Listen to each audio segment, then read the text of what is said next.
ስመለስ ሰለሞን በትረ ጊዮርጊስ መንገድ ላይ ያዘኝ። የተበሳጨ ይመስላል። ምን ሆንክ አልኩት። በየደቂቃው ነበር የቴሌፎን ጥሪ የሚደረግለት። ያሳዝነኛል። ይበሳጭ እንጂ ድካም ፊቱ ላይ አይታይ። የምጽዋ ፌስቲቫል ኮሚቴ ነው የሚያስቸግረኝ። በ4 ሰዓት ይጠብቀኛል አለኝ። ከእንግዲህ ልብህ እንዳይቆም ብቻ አልኩት። ጉርጉሱም ላይ 2 ትኩሎች ለመስራት ፈልገው ሳርና እንጨት አጥተው ተቸግረዋል። እኔም የሰጠኋቸው ጊዜ በጣም አጭር ነው። 24 ሰዓት እየሰሩ ናቸው አለ። ታዲያ ሳርና እንጨት ከየት ታመጣለህ? ከጠፋ ለምን አይቀርም? መሰራት አለበት። ከየትም እንፈልጋለን። በአይሮፕላንም ቢሆን ከየትም እናስችላለን አለ በጽኑ መንፈስ። በልብርታቱን ይስጥህ። ይህን መጠጥ ለዚያች ልጅ ላድርስ። ጋዜጠኛ በደረሰበት የህዝብ ግንኙነት መኮንን ነው እኮ። ጎሽ አስተናግድልኝ አለ። ቴሌፎን ይጮህ ነበር። ቴሌቪዥን መክፈት ይፈቀዳል አልኩት። ምን ፕሮግራም አለ? የኔ። ስለምን? ስለ አስመራ። መቼ የሰራኸው? ዛሬ ጠዋት እንደደረሱ። ከመቼው ደረሰልህ ልጅ? ይቻላል፣ እኔም ለማየት ፈልጋለሁ ብሎኝ የቴሌፎን ጥሪውን ለመቀበል ሮጠ። ቤቱም ውስጥ እንደሮጠ ነው። መጠጧን አመጣሁላትና ራይ ትግርኛ ከትምህርት ነው። እሺ እምባር ጸጋዬ ኃይለ ማርያም እባላለሁ አልኳትና መጠጧን ቀምሼ ሰጠኋት። እውነትም ጥሩ መጠጥ ነው። በቲቪ አውቃለሁ፣ አንተም አማርኛ ታስተምረኛለህ አለች ጠጉሯን እየነሰነሰች። ፈገግታዋ ይናፍቃል። ማን ብዬ ልጥራሽ ሰሜናዊት ጽብቅቲ ብዬ ስሟን ጠየኳት። ሳቀችና ፊያሜታ ጊላ ይባላለሁ ብላ ስሟን ነገረች። ስሟ ደንቆኝ ቅንድሜን ከፍና ዝቅ ሳደርግ አይታኝ ምን ነው አለች። እንግዳ ስም ነው፣ የጣሊያን ስም ነው። ምን ማለት ነው? ትንሽ ነበልባል። እውነት? አንቺን ከሩቅ መሸሽ ይሻላል። ለምን? ስምን መልአክ ያወጣዋል ይባላል። እንደ ስምሽ ከሆንሽ አደገኛ ነው። በትንሽ ነበልባል ተቃጥሎ ማለቅ ደግ አይደለም። እንደ ስምሽ እንዳልሆንሽ ተስፋ አድርጋለሁ። ነኝ አባቴ ይሙት አለች ስቃ። እንዴት? በሕፃንነቴ እሳት ነበርኩ። እያለቀስኩ ዕቃ እየሰበርኩ ከቤት እየጠፋሁ እናትና አባቴን ሳስቸግራቸው ነበር። ብቻዬን ደግሞ መተኛት አልወድም ነበር። ብቻዬን ካስተኙ ሌሊቱን በሙሉ ሳለቅስ አድራለሁ። ከእነሱም ጋር ተኝቼ እነሱ ሲጫወቱ የሰማው እንደሆነ አለቅሳለሁ። ለዚህ ሳይሆን አይቀርም ፊያሜታ የሚል ስም ያወጡልኝ። አሁንም ትልቅ ነበልባል ነኝ። ለምወደው ግን አይደለም። ለምወደው ሰው ማርና ወተት ነኝ፣ ስኳር ነኝ። እና የምትወጂው ምን አይነት ሰው ይሆን? እንደ ድንጋይ የጠጠረ፣ እንደ ብረት የጋለ፣ እንደ ስኳር የጣፈጠ ወንድ ብላ እንደገና ሳቀች። እውነት? ቀልዴን ነው። ሚስጥሬን ግን አሁን አልነግርህም። ምን አለበት? ሚስጥር ነው። እሺ ራሴ አንድ ቀን ደርስበት ይሆናል። ግን ስምሽን ብትለውጪው ጥሩ ነበር። ለምን? የባዕድ ስም ነው። የአስመራ መንገዶች፣ ሱቆች፣ ቡና ቤቶች፣ ሆቴሎችና ሬስቶራንቶች፣ ፋብሪካዎች ሳይቀሩ በባዕዳን ስም ነው የሚጠሩ። የጣሊያን ቅሪት ያው የባዕድ አስተሳሰብና አመለካከት ማስከተሉ አይቀርም። በዚህ ክፍለ ሀገር ከፍተኛ የባህል አብዮት ማካሄድ ያስፈልጋል። በእውነት አይመስልሽም? ፊያሜታ ካስጠላ ፋና በለኝ ብላ ዝም አለች። ከአኳኋኗ የውይይቱን አቅጣጫ ለመከተል እንዳልፈለገች ተረዳሁ። ግን አልተናደደችብኝም። ማንኛውንም ፖለቲካዊ ውይይት ከሩቁ የምትሸሽ መስላ ታየች። አልገረመኝም። የክፍለ ሀገሩ ሰው ሁሉ ከፖለቲካዊ ውይይት የመሸሽ ዝንባሌ ያለው። ምናልባት ሰልችቶት ይሆናል ወይም በፍርሃት። ግን ወደደም ጠላም ከፖለቲካ ሸሽቶ ለመኖር አይችልም። አሁንም ይሁን ወይም ኋላ ሚናውን ለይቶ መቆም ይኖርበታል። በቀይ ኮከብ ዘመቻ ወቅት ሌላ ምን አማራጭ ይኖራል? አንዱ ሲሞት ሌላው ተመልካች ሊሆን አይችልም። ለማንኛውም ነገር በዚህ አቅጣጫ በነገር ልገፋፋት አልፈለኩም። አርስቴን ለወጥኩ። እንግዳ ውበት፣ እንግዳ ስም፣ እንግዳ መጠጥ፣ እንግዳ መጠጥ፣ ብርቅዬ ዕድል። አድራሻዋን ጠየቅኳት። ያለምንም ማመንታት የቤትና የቢሮዋን ስልክ ቁጥር ሰጠችኝና ፈጣና አባቴ ይሙት አለች። ሕይወት ቆማ አትጠብቀንም።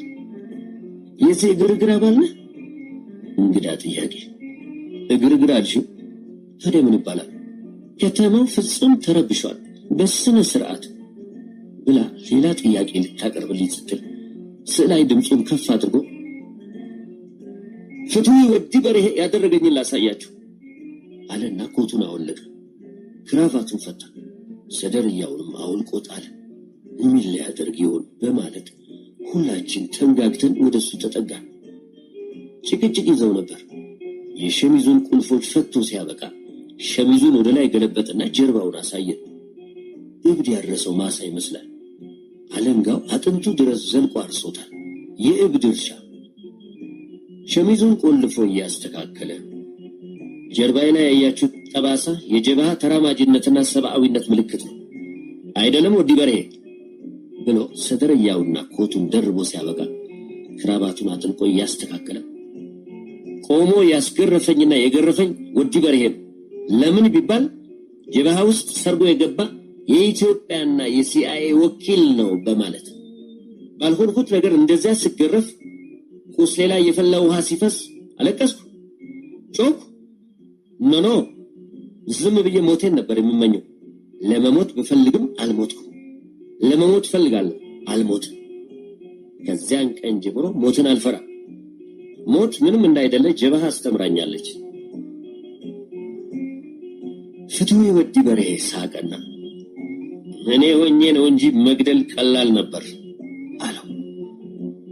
ለሰብአዊነት ከፍ ያለ ምስጋና አለው በታላቅ ምጸት። ፍትዌ ነገሩን በቀላሉ ለመሸኘት ፈልጎ አየሩን በእጁ ገፋና ለማንኛውም ነገር ማንነትህን በውድም ሆነ በግድ ማረጋገጥ ነበረብን። የአንድ ድርጅት ህልውና ቀልድ አይደለም። ከሰርጎ ገቦች መጠበቅ አለበት እና አንተ ደግሞ በጣም አጠራጣሪ ፍጡር ነበርክ ሲል ስዕላይ ተቆጣና ማን? እኔ ወዲ በርሄ አለ። አዎ ወዲ በርሄ አለ ፍትዌ ፍርጥም ብሎ። የኃይለ ሥላሴ መንግስት ባለስልጣን ነበርክ፣ ወረዳ ገዥ። የኢሳያስ አፈወርቂ የቅርብ ጓደኛም ነበርክ። ይህም ብቻ አይደለም፣ በቃኘው ጣቢያ ውስጥ ኢሳያስ አፈወርቂን ሪቻርድ ኮፕላንድ ከተባለው የሲአይኤ ሰላይ ጋር ያገናኘው አንተ ነበርክ። እነሱን በምታገናኝበት ወቅት እና አስራተ ካሳ ያቋቋሙት የኤርትራ ሰላም ጉባኤ ኮሚቴ አባልም ሆነ ስትሰራ ነበር። ታዲያ ይሄን ሁሉ እያወቅን ልባችንን ከፍተንና እጃችንን ዘርግተን እንድንቀበል ፈልገህ ኖሯል? ዋ እስካመንበት ድረስ ለዓላማ ነበር የቆምነው። አሁን ያ ሁሉ አልፏል። እኔም ሆንኩ አንተ በረሃን ለአዳህሪያንና ለብልጦች ትተን መተናል። ከእንግዲህ ለአንድ ዓላማ አብረን መስራት አለብን። ጀርባህ ላይ ያለው ጠባሳ ያለፈ ታሪክ ነው፣ እርሳው አለና ውስኪውን በንዴት ተጎነጨ። ቀጠለና እና ደግሞ የኢትዮጵያን ሰፊ ህዝብ አብዮት ተሳስቼ በሞጋቴና በማድማቴ ነው እንጂ አንተን በመግረፌ ወይም በማስገረፌ የህሊና ጸጸት አይሰማኝም ወዲ ደጃዝማች አለው። ከዚያ ነገሩ አቅጣጫውን ለውጦ አንተስ የማን ልጅ ሆንክና በሚል ርዕስ መከራከር ጀመሩ። አራቱም የደጃዝማቾች ልጆች ነበሩ። የሚገርመው ነገር አባቶቻቸው የአራቱም አባቶች የታወቁ ዩኒየኒስቶች የነበሩ መሆናቸውን ከጭውውታቸው ስረዳ እነዚህ የአባት አጥንት አስለቃሾች ከምን ላይ በቀሉ የሚል ጥያቄ መጣብኝ እና ለምን እንዲያውም ኢትዮጵያ ወይም ሞት የተባለውን የማህበር አንድነትን ዘለዓለማዊ መፈክር በመጀመሪያ ያወጡት የስዕላይ አባት እንደነበሩና በኋላ ልጆቻቸው ይህን ክቡር መፈክር ጥለውና ረግጠው ኤርትራን ከኢትዮጵያ ለመገንጠል ወደ በረሃ ሲገቡ በዚሁ ሁኔታ ተበሳጭተው በልብ ህመም በድንገት የመሞታቸውን ወሬ ስሰማ አዘን መጥፎ ሐዘን ተሰማኝ። የዘሩት ሲጠፋ ሳይበቅል ሲቀር ወይም እንክርዳድ ሲበዛበት አየገበሬ ድካም፣ ሐዘን። ይህቺ እናት ሀገር የሚያደሟትና ጡቷን የሚነክሱ ልጆች የማትወልድበት ጊዜ መቼ ይመጣ ይሆን? ዥንጉርጉር የእናት ሆድ። ከጀብሃ አምልጬ ወደ ሻዕቢያ ስመጣ ማን ተቀበለኝ መሰላችሁ? ወዲ ጽሩዕ ነበር። ጀርባዬን ባሳየውም አላመነኝም። በውንብድና ዓለም ውስጥ መተማመን የለም። የቆም እስረኛ ሆኜ ለአንድ ወር ያህል ምርመራ ላይ ቆየው። ከዚያ ምን አደረገኝ መሰላችሁ? ወደ ቢሮ ወስዶ ኪስህን አራግፍ አለኝ። ያለ የሌለኝን ነገር አራገፍኩ እና ይህ የማን ፎቶግራፍ ነው ብሎ ጠየቀኝ። የእናቴ አልኩ። ከዛሬ ጀምሮ ያለ ሻዕቢያ እናት የለህም ብሎኝ የእናቴን ፎቶግራፍ እፊቴ ቀዶ ጣለ። ይህችስ ማን ናት? ፍቅረኛዬ አልኩ። ከዛሬ ጀምሮ ያለ ሻዕቢያ ሌላ ፍቅረኛ የለህም ብሎ ፎቶግራፉን ቀዶ ጣለው። የአንገቴን ወርቅና የጣት ቀለበቴን ወስዶ ያለ ሻዕቢያ ሌላ ጌጥ አያስፈልግም አለኝ። ከዚያ ጫማዬን፣ ልብሴን ወስዶ ለጫማ ሸበጥ፣ ለልብስ ጆንያ ብጤ ሰጠኝ። እንጨት ያስፈልጠኝና ቂጣ ያስጋግረኝ ጀመር። ገላ መታጠብ፣ ልብስ መለወጥ የለም፣ ማከክና መቅመል ጀመር። የቁም ሞት መሞት፣ ማንም ምንም የመሆን ስሜት በላያችን ላይ ማደር ጀመረ። ከአንድ ወር በኋላ ለወታደራዊ ስልጠና ተወሰድኩ። ወዲ ጽሩ እንደ ጣዬ ከተለኛል። ወታደራዊ ስልጠና ሞትን ያስመኛል። የተወለዱበትን ቀን ያስረግማል። ያለ ውሃ ያለ እህል ከቦታ ቦታ ለሳምንት ለሁለት ሳምንት ዝም ብሎ መጓዝ አለ። በፀሐይ፣ በዝናብ፣ በጨለማ፣ በቀን መጓዝ። እየሄዳችሁ እንቅልፍ ወስዷችሁ ያውቃል? እንቅልፍ ይዞኝ ብዙ መንገድ ብዙ ቀን የተጓዝኩበት ጊዜ አለ እና ጓደኞቼ ካጠገብ ተለይተው ሲወድቁ ታያለህ። አታነሳቸውም። ራስህንም መሸከም አትችልም። ለጅብ ጥላቸው ትሄዳለህ። ሞታቸው ያስቀናሃል። ስለ ሞት ብቻ ነው የምታስበው፣ ግን ነፍስህም አትወጣም፣ ትተናነቃለች። እና ከዚያ አንድ ቀን እስረኞች ወደሚረሸኑበት ስፍራ ትወሰዳለህ። ራስህ ጉድጓዱን ትቆፍራለህ። ራስህ ሰውየውን እንጨት ላይ የፊጥኝ ታስራለህ እና አይኑን ትክ ብለህ እይ ትባላለህ። ታየዋለህ። ግልግል ነው፣ ሞት ይሻለዋል ትላለህ። አንተም መሞት ነው የምትፈልገው፣ ግን አትሞትም እና በሳንጃ ውጋው ትባላለህ። አሰልጣኞች ስሜት ግን ለማየት አይንህን ይመለከቱሃል፣ ይመዝኑሃል እና አይንህ እያየ የፊጥኝ የታሰረ ሰው ትገድላለህ፣ አፈር ታለብሰዋለህ። ሞት ምንም አይደለም። ከዚያ ሰው አትሆንም፣ በቃ ለመኖር ትገድላለህ። አይደለም ወዲ ጽሩ? ነገሩን እያጋነንና በንቅናቄ እያስደገፈ ሲገልጽ ልክ የወጣለት የመድረክ ተዋናይ ይመስል ነበር። ሁላችንም አፋችንን ከፍተን ነበር የምንሰማው። ፊያሜታን ረሳኋት፣ ሞት ይርሳኝ። ሌላ ቢራ በስፕራይት ላምጣልሽ? ኖ አለች ጠጉሯን እየነሰነሰች። መጀመሪያ ስትመጣ ውብ ፊቷ ላይ ይታይ የነበረው ጥሩ ስሜት አሁን አይታይም። የሆነ ሐሳብ የያዛት መስላ ታየች። ኮሎኔል በትሩ ተሰማ ዝም ብሎ ይስቃል። የማይሰማ መስሎ ያያል። ኮሎኔል ታሪኩ ሐሳብ ጉም ውስጥ ገብቶ የጠፋ ይመስላል። ሰለሞን በትረ ጊዮርጊስ ጭውውቱ ስለ ጣሞ ሳይሆን አይቀርም የመጣለትን የቴሌፎን ጥሪ ቶሎ ዘግቶ ተመለሰ።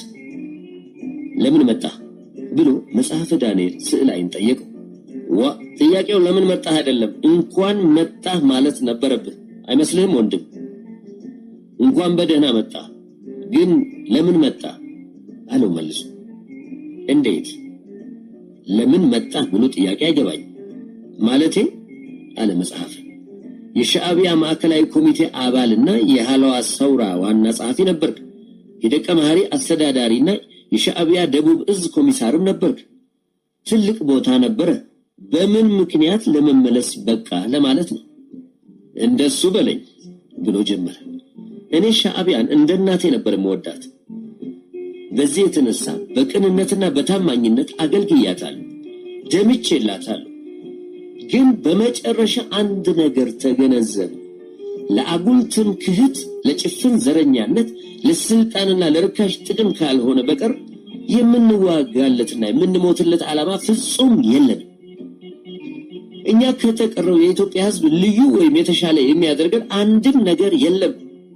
60 ዘመን በቅኝ ግዛት ስር መኖራችን ሲያኮራን ወይም በስልጣኔ የተሻልን ሰዎች ሊያደርገን አይችልም። ከተሞችን ትተን ገጠሪቱን ኤርትራን ብንመለከት አርሶ አደሩ ሕዝብ ያው እንደሌላው የኢትዮጵያ አርሶ አደር ማይምና ኋላ ቀር። ልዩነታችን የቱ ላይ ነው? ታሪካችን። ታሪክን በቅጥፈት መጻፍ አይቻልም። ኤርትራ ኢትዮጵያዊት አለመሆኗን ማንም ሊያስረዳ አይችልም። እንግዲህ እስካሁን የተዋጋንለትን ዓላማ በምን ልናስረዳ እንችላለን? ጥያቄው እዚህ ላይ ነው።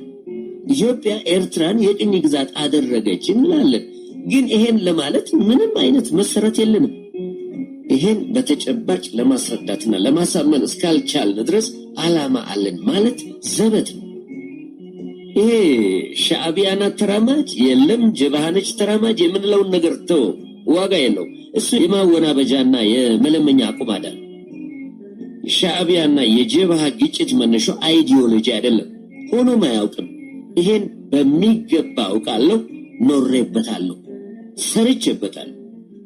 የቅራኔያቸው መነሻ ሃይማኖትና ጎሳ ደገኛና ቆለኛ ከሚል ይመነጫል። መድረሻውም ይሄው ነው። የዚህ ቅራኔ ውጤት ምን ነበር? የ1973 የእርስ በርስ አሰቃቂና አሳዛኝ ጦርነትና እልቂት። ጎንደር ላይ ሆናችሁ ዝም ብላችሁ ብትመለከቱን እኮ እርስ በርሳችን በካራ ስንጨራረስ ታዩ ነበር።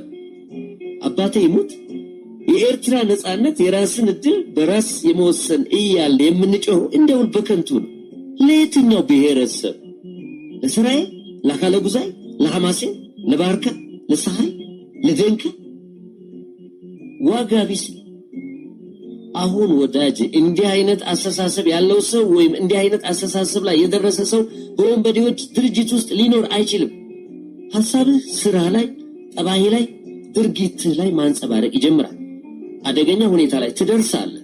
ልብህ አንዴ ከሸፈተ መሞት ወይም መሄድ ያስፈልጋል። ግን ስለ እግዚአብሔር ብላችሁ ወዶ ገባ አትበሉኝ አለ ወደኔ እያየ። መቼ ነው ኢንተርቪው የምትሰጠኝ ስል ጠየቁት። ወዶ ገብ ካላልከኝ በፈለከው ጊዜ። ነገ ለምን አይሆንም? ዝግጁ ነኝ። መጽሐፈ ዳንኤል ለጥቆ ዓላማ የለንም አትበል፣ ዓላማ አላችሁ። ይሄውም ቀይ ባህርን የአረብ ሐይቅ የማድረግ የቆየ ዓላማ ነው። የኤርትራ ችግር መንስኤ ይሄው። ሌላው ደግሞ ይሄን የመሃል አገር አድጊ ሁሉ ልንገዛው ካልቻል ለምን ከሱ ተነጥለን ራሳችንን አንገዛም ነው የምትሉት? አድጊ አይደለም የምትሉ በማለት በስልጣን ተናገረና ለምን እንደተመለስክ ነገርከን። እስቲ ደግሞ መጀመሪያውኑ እንዴት እንደወጣ አጫውተን። ስራዬን ባትሻማኝ አሁን ምን አለበት? ነገ አጣመህ ሳታቀርበው በፊት ከሱ ልስማ ብዬ ነው በማለት በነገር ቃሪያ ጥፊ መታኝ። እኔ የወጣሁት ነፍሴን ለማዳን ወይም በረሃ ገብቼ ባይሆን እየተታኮስኩ ብሞት ይሻላል ብዬ ነው በማለት ንግግሩን ጀመረ። እንደ ሌሎቹ የእናት ሀገር ጥሪ ተቀብሎ ወይም ነጻነት መጥቷል ብዬ ወይም ማን በተዋጋ ኋላ ማን ይንደላቀቃል በሚለው ቅስቀሳ አልነበረም። ፍርሃት ነበር ወደ በረሃ ያስወጣኝ። በዚያን ጊዜ ይካሄድ የነበረው ጭፍን ጭፍጨፋ ወጣት ኤርትራዊ ሁሉ ወንበዴ የሚመስላቸው ሰዎች ነበሩ። ጓዳ ውስጥ ለምን ልገደል? እናንተ ሰዎች አንዳንዴ የራሳችሁ ክፉ ጠላቶች ናቸው። ሰለሞን ነበር ቀጥሎ የተናገረው። አዎ ለጥቅማቸው ሲሉ የሀገር ዘላለም እንደፈረሰ እንዲኖር የሚፈልጉ ሰዎች አይታጡ። አሁንም ይኖራሉ። ለዝርፊያ፣ ለጉቦ፣ ለሴት ሲሉ ሽብር የሚፈጥሩ ሰዎች ነበሩ። አሁንም ይኖራሉ። አንዱ ትግላችን ከእንደዚህ አይነቶቹ ሰዎች ጋር ሰው ያለ ስጋት አንገቱን ቀና አድርጎ እንዲሄድ በኩልነት ጥላ ስር ሕግና ፍትህ አለልኝ ብሎ እንዲያምንና እንዲኖር ከቻል ለተቀሩት ችግሮች መፍትሄ ማግኘት አያስቸግረንም። እውነቴን ነው። ዋናው ችግራችን የሰው ችግር ካለ በኋላ አንድ ጊዜ ስለደረሰ ችግር አንስቶ ያጫውተን ጀመር። እንዲህ ሲል አንድ ባልና ሚስት ነበሩ እዚሁ ከተማ። ሰውየው ሀብታም ነጋዴ ነበር። ሴትዮዋ በጣም ቆንጆ ነበረች። ታዲያ አሁን ስሙን ለመጥራት የማልፈልገው አንድ ባለስልጣን ሴትዮዋን ይፈልጋታል። እምቢ ትለዋለች። በስልጣኑ ተጠቅሞ ሰውየውን በወንጀል ወስዶ ያሳስረዋል። ከዚያም በኋላ ሴቲቱን ማስቸገር ይጀምራል። አሁንም እምቢ ትለዋለች። እንደማይሆንለት ሲያውቅ 50 ሺህ ብር ከሰውየው ጉቦ ተቀብሎ ይለቀዋል። ይቆይና ነጋዴው ድንገት ያጋልጠኝ ይሆናል በማለት እንደገና ወስዶ ያሳስረዋል። ከጥቂት ቀን በኋላ ነጋዴው የደረሰበት ይጠፋል። ሴቲቱ ባሏን ለመፈለግ ያልደረሰችበት ወህኒ ቤት የለም። ገንዘብ ስጪንና ባልሽ የት እንዳለ እናሳይሽ በማለት የሚያታልሏት ነበሩ። ለዚህም ገንዘብ ለዚያም ገንዘብ ስትል ገንዘቧን ጨረሰች። ከሰውነትም ወጣች። አንዴ ኦጋዴን ግንባር ተልኳል ይሏታል። ሌላ ጊዜ ደግሞ ሸፍቶ በረሃ ገብቷል ይሏታል። አዲስ አበባ ዓለም በቃይ ነው ይሏታል። ሁሉም ቦታ ሄዳለች። ባሏ ግን የትም አልነበረም። በመጨረሻ እኔ ጋር ደረሰች። ነገሩን አጣራሁና ባልሽ ሞቷል አዝናለሁ አልኳት። የሚገርማችሁ እልል ብላ ጮኸች። የደስታ አልነበረም እልል ያለችው፣ እውነቱን በማወቋ ነው። ለቅሶ ሐዘን መቀመጥ እችላለሁ አለች። ትችያለሽ አልኳት። ተስካር ላወጣ እችላለሁ አለች። የፈለግሽውን ማድረግ ትችያለሽ አልኳት። እና የእሷ አይነት ችግር ያላቸው ብዙዎች ነበሩ። በዚህ የተነሳ አብዮቱን ማምረድ ይቻላል? አይቻልም። አንዳንድ ከሃዲዎችና ጥቅም አሳዳጆች በፈጠሩት ችግር አብዮቱን ማማረር ትክክል አይደለም። ግን ብሎ ንግግሩ ቀጠልና ሰውም ጥፋተኛ ያለምንም ፍርሃት መብቱን ማስከበር አለበት። ለፍትህ መዛባት ፍርሃት መነሻ ነው። እርግጥ ዛሬ ማንም ያለ በቂ ማስረጃ ከቤቱ ተወስዶ አይታሰርም፣ አይገደልም። ያ ጊዜ አልፏል። ያኔም ቢሆን አንዳንድ ጥፋት ሊያስከትል የቻለው የእዝ ሰንሰለት መብዛት ነበር። ዛሬ ኢሰፓኮ ምናልባት ነገ ደግሞ የሰርቶ አደሩ ፓርቲ አንድ ወጥ የሆነ ማዕከላዊ አመራር በሚሰጥበት ሁኔታ በውዥንብር ውስጥ የሰው ሕይወትና ንብረት በከንቱ ሊጠፋ፣ የሰው መብት በግፍ ሊገፈፍ አይችልም። ተስፋ እናደርጋለን አለ መጽሐፈ ዳንኤል ወደ እኔ መለስ ብሎ። ይህን ሰውዬ አላምነው አለኝ በጆሮዬ። የቱን? ይህን ወዶ ገብ ለምን እንጃ ግን አላምነውም።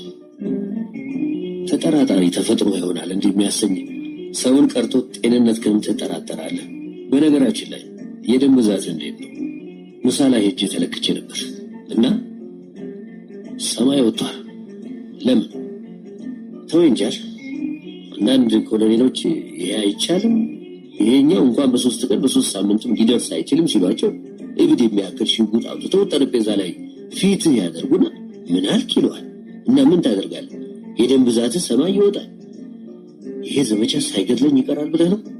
በቂ ጡረታ እንኳን የለኝም። ሰዓቱ ደርሶ ስለነበረ ሄጄ ቴሌቪዥን ከፈትኩ። ዜና ተሰጠ። ዜናው ስለ ጎርፍ አደጋ፣ ስለ አውሮፕላን አደጋና ስለ ልዩ ልዩ ሴሚናሮች ብቻ ነበር። ስለ ዘመቻው የተሰጠ ምንም ዜና አልነበረም። የኔ ፕሮግራም ቀጠለ። አንዳንድ አጉል ቦታ ላይ ከመቆራረጡ ሌላ መጥፎ ፕሮግራም አልነበረም። በቅድሚያ ያመሰገነችኝ ፊያሜታ ጊላይ ነበረች። ወደድሽው አልኳት። አው በስነ ስርዓት አዎ ስትል ልክ እንደ ድመት ሚያው የምትል ትመስላለች። በስነ ስርዓት የሚል ቃል ካፉ አይጠፋም። ስዕላይ ራቅ ብሎ ይመለከተን ነበር። የቃየል አይነት አመለካከቱ ደስ አላለኝ። ሰለሞን መጥቶ ጥሩ ነበር፣ የሰላም ዘንባባ ዛሬ የሚፈልገው የኤርትራን ችግር በአዲስ መንፈስ በአዲስ አይነት የማየት ጉዳይ ነው ብሎ የጀመረውን ንግግር ሳይጨርስ ፍትሁን ወዲ በርሄ ዘጭ ብሎ ሲወድቅ አይተም ወደሱ ሄደ። መጠጡ ላዩ ላይ ፈሷል። ብርጭቆ እንክሽክሹ ወጥቷል። አልሞተም። ጥንብዝ ብሎ ሰክሮ ነበር። መጽሐፈ ወደ ጆሮዬ ጠጋ ብሎ የጥፋተኛ ሕሊና ቅጣት ነው አለኝ። እሱም ሞቅ ብሎት ነበር። እባክህ ጃል እንደሷ ትበል አልኩት። ለምን አልልም? እነዚህ ሰዎች ያዩትን መከራና ያሳለፉትን ጭንቀት አንተ አታውቀው፣ ሊገባ አይችልም። አትፍረድ። አንተ የዚህ ሀገር ተወላጅ ብትሆን ምን ልታደርግ ኖሯል? ጓደኞች በረሃ ወርደው እንደ ወንድ ሲዋጉ አንተ እናትህ ጉያ ተሸጉጠህ ወጥ ታማስል ነበር። ጥፋቱ ከዓላማው ላይ ነው አልኩት። በአክተውኝ አቦ ትናንት ገና ነፍሰ ገዳዮች ነበሩ። ለምን እንደምናምናቸው አይገባኝ። በፊትም ቢሆን ተራማጆች ናቸው በማለት እድል ሰጥተን እንዲጠናከሩ ባናደርጋቸው ኖሮ እዚህ አይደርሱም ነበር። እባክህ ዝም በል። ጥርጣሬና ጥላቻ የትም አያደርሱ ነው። እምነትና ተስፋ ማሳደር ይሻላል አልኩት። መሽቶ ነበር። ደክሞኛል። መጠጡም ራሴ ላይ መውጣት ጀምሯል። ረጅም ቀን ነበር። ሰለሞንም ለመሄድ ሳይቸኩል አልቀረም። የምጽዋ ፌስቲቫል ኮሚቴ ይጠብቀዋል። በመጀመሪያ ሊሄድ የተነሳው ኮሎኔል ታሪኩ ወልዳይ ነበር። ደስ ሳይለው ነበር ያመሸው። አብዛኛውን ጊዜ መጠጡን ይዞ ሲተክዝ ነበር እንጂ ሲናገር አላየሁትም። እዚያ ያለ እንዳልነበረ ያህል ነበር ሁኔታው። መጥቶ ሊሰናበተኝ ሲል ታሪኩ መቼ እንገናኛለን? አስመራ ያንተ ከተማ ናት። አንዳንድ ቦታ እንድታሳየኝ እፈልጋለሁ አልኩት። ነገ መሄዴ ነው አለኝ። ወዴት? ወደ አፋበት። መቼ ትመለሳለህ? ካልሞትኩ ከድል በኋላ። አትሞትም፣ ጀግና አይሞትም። አፋበት እንገናኝ ይሆናል። ከአንተ ጋር ናቅፋ ሳልደርስ አልመለስም። ይቅናቻው አልኩትና በስሜት ጉንጩና ጉንጩን አገላብጬ ሳምኩት። ተንጠራርቼ አይዞህ ድለኛ ነው እናሸንፋለን ብሎ እሱም አጎንብሶ ሳመኝ እና ሄደ። ፊያሜታን ጠቀስኳት። ሰሜናዊ አበባ ፈገግታዋ እንደ ጠፍ ጨረቃ ይማርካል፣ ይጋብዛል። እንደገና እንደምንገናኝ ተስፋ አለኝ አልኳት። በስነ ስርዓት አስመራ ጠባብ ናት አለች። ትግርኛ ከትምህርኒ እሺ እምባርና ግን በቢላሽ አይደለም። የተጠየኩትን ዋጋ ከፍላለሁ። ደደብ ከሆንክስ እንዳንቺ ያለች አስተማሪ አግኝቼ አልደድብም ስላት ስዕል አይመጣ። ነገ እሺ አልኩት። ወዶ ገብ ካላልከኝ እሺ ነገ አለኝ። ነገ ሌላ ረጅም ቀን፣ ብዙ ረጅም ቀኖች። ጨረቃዋ ትጋብዝ ነበር። አየሩ ይቀዘቅዛል። አብዕላል ሰሜናዊ ኮከብ